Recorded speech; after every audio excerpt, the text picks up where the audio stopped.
আমাদের বৈষম্য বিরোধী ছাত্র আন্দোলনের পক্ষ থেকে যে বৈষম্য বিরোধী ছাত্র আন্দোলন এই প্ল্যাটফর্মটির মাধ্যমে বা প্ল্যাটফর্মের উপরে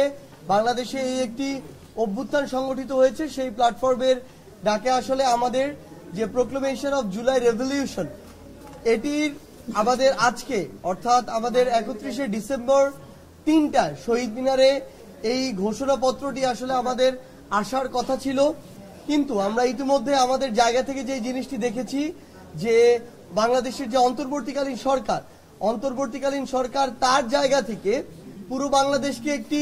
ঐক্যবদ্ধ জায়গায় এনে সেই দায়িত্বটি নিয়ে এবং এই অভ্যুত্থানের যে ডিমান্ড, সেই ডিমান্ডটিকে ধারণ করে সকল যারা বিভিন্ন ফ্যাসিস্ট বিরোধী শক্তি ছিল এবং বাংলাদেশের যারা এই অভ্যুত্থানের সাথে সম্পর্কিত রাজনৈতিক দল থেকে শুরু করে সকলকে, ইভেন যারা স্টেট মেকানিজমের সাথে সম্পৃক্ত যারা রয়েছে, সকলকে ঐক্যবদ্ধ একটি জায়গায় এনে অন্তর্বর্তীকালীন সরকার রাষ্ট্রের পক্ষ থেকে এই জিনিসটি অনুভব করেছে যে রাষ্ট্রের পক্ষ থেকে এই যে ঘোষণাপত্রটি আমাদের এই জুলাই অভ্যুত্থানের এই ঘোষণাপত্রটি আসা উচিত এবং এটি একটি লিখিত ডকুমেন্ট হিসেবে রাষ্ট্রের পক্ষ থেকে যাওয়া উচিত। তো আমাদের জায়গা থেকে আমাদের যে জিনিসটি মনে হয়েছে সেটি হচ্ছে যে বৈষম্য বিরোধী ছাত্র আন্দোলন এই প্ল্যাটফর্মের চেয়ে রাষ্ট্র যখন এই দায়িত্বটি নিয়ে নেয়, অন্তর্বর্তীকালীন সরকার যখন এই দায়িত্বটি নিয়ে নেয়,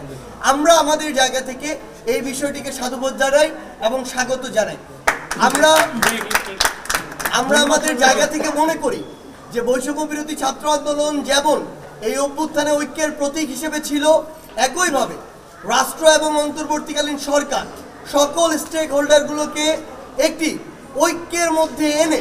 যদি আমাদের এই প্রোক্লেমেশন সেটিকে বাস্তবায়ন করে